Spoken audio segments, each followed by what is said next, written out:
500 বছর 700 বছর আগের বাবরি মসজিদকে কিন্তু আমরা ধুলোয় মিশিয়ে দিয়েছি। আমরা হিন্দু যারা আছি আমরা নম্র ভদ্র এবং সভ্য, আমরা কখনো অন্য ধর্মের উপর আঘাত করতে চাই না। শুনে নাও রে হে বললে বালা,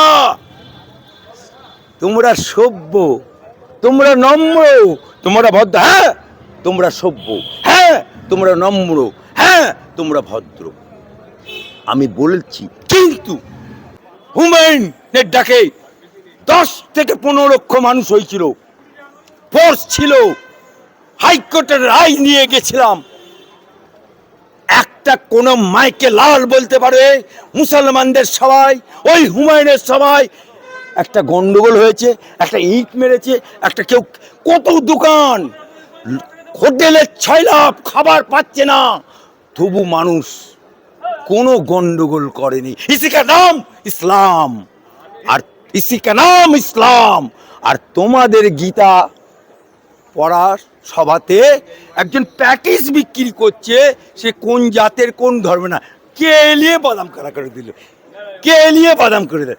এটাই তোমাদের সভ্য ধর্ম। চালুনি আবার ছুঁচের বিচার করছে।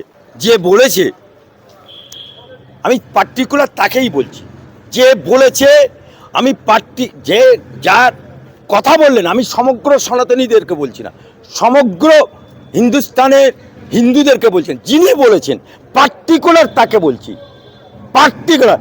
শুনে নাও রে হে বললে বালা, তোমরা সভ্য, তোমরা নম্র, তোমরা ভদ্র। হ্যাঁ তোমরা সভ্য, হ্যাঁ তোমরা নম্র, হ্যাঁ তোমরা ভদ্র।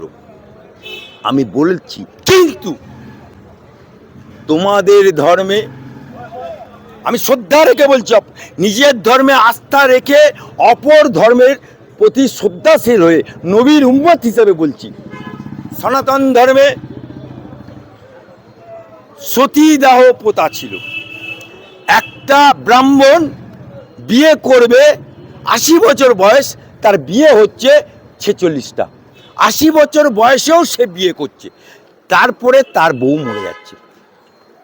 46টা বউকে নিয়ে গিয়ে 80 বছরের বুড়ো ব্রাহ্মণ তাকে ওই যুবতী 46টা বউকে নিয়ে গিয়ে আগুনে পুড়িয়ে মারাতো। কেন?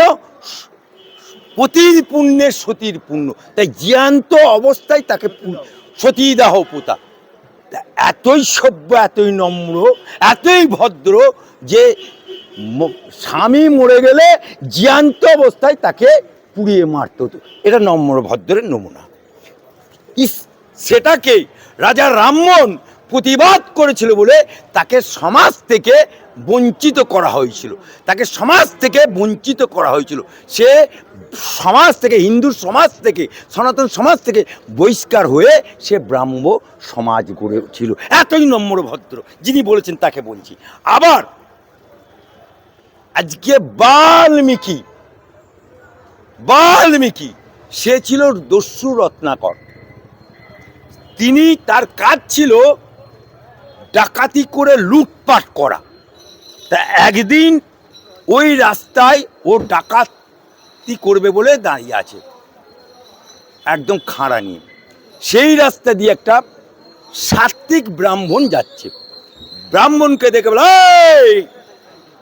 আমি দস্যু রত্নাকর, দাঁড়া, কি আছে দে।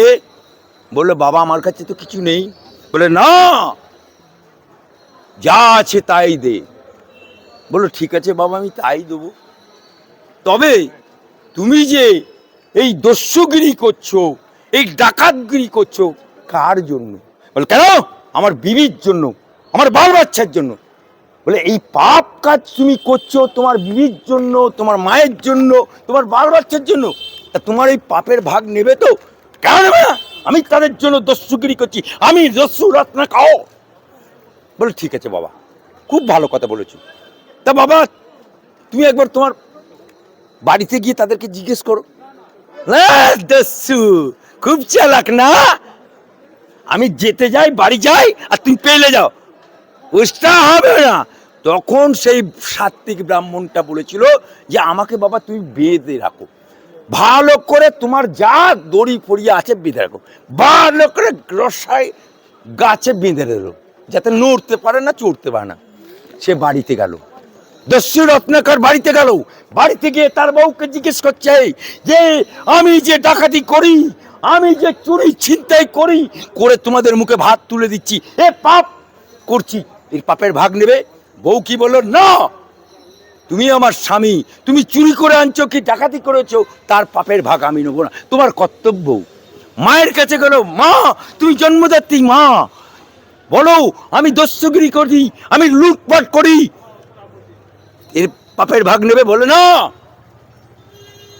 আমি তোমার মা, আমার কর্তব্য বুড়ো বয়সে আমাকে দেখার, তা তুমি কি করে আনছো, আমি তো পাপের ভাগ নেবো না।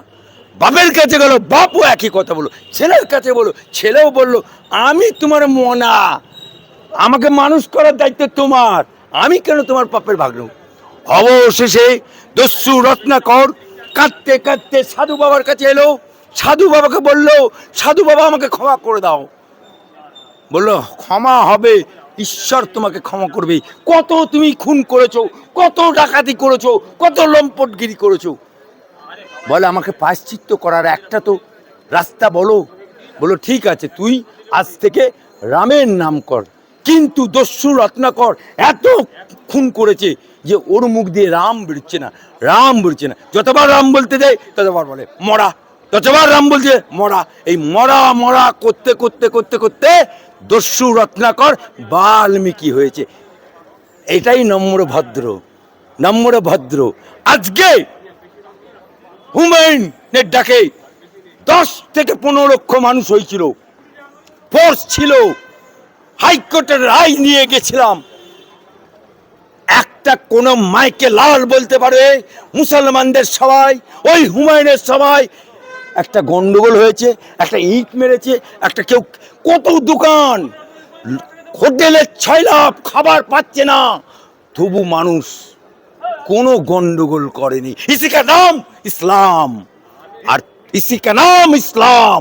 আর তোমাদের গীতা পড়ার সভাতে একজন প্যাকেজ বিক্রি করছে, সে কোন জাতের কোন ধর্ম না, কে এলিয়ে বাদাম কারা করে দিল, কে এলিয়ে বাদাম করে দিল। এটাই তোমাদের সভ্য ধর্ম, চালুনি আবার ছুঁচের বিচার করছে। কারণ ও তো প্রতিবন্ধী, কিন্তু তার পাশের যে ছেলেগুলো ছিল তাদের পিঠে চামড়াটা মেরে তুলে দেওয়া উচিত, গীতা পাঠ ঘুঁচিয়ে দেওয়া উচিত মেরে, একটা একটা করে ধরে পুলিশের কেস করে। যে সায়ন বলে সিপিএম এর ছেলেটি, ও একটা মামলা করেছে শুনছি, অত্যন্ত ভালো কাজ করেছে। ফলে এদের পানিশমেন্ট হওয়া উচিত যে পশ্চিমবঙ্গের মতো জায়গা, সেখানে তোমরা কেউ মসজিদ তৈরি করবে, সেখানে কোরআন শরীফ পাঠ করবে, কেউ গীতা পাঠ করবে, কেউ রামায়ণী গান গাইবে, এটাই তো সম্প্রীতি। তো সেখানে আমার একটা সাধারণ শ্রমজীবী মানুষ যে একটু আমিষ বিক্রি করতে, আমিষ কি কোনো বারণ আছে নাকি? হ্যাঁ, গীতা রামায়ণ মহাভারতে কি আমার আমিষ বারণ আছে? আমি তো বলছি ও মুরগির মাংস, মুরগির প্যাটিস বিক্রি করেছে। আরে ভাই, বেদে বলছে বামুনরা দাদার প্রিয় খাদ্য ছিল গরু।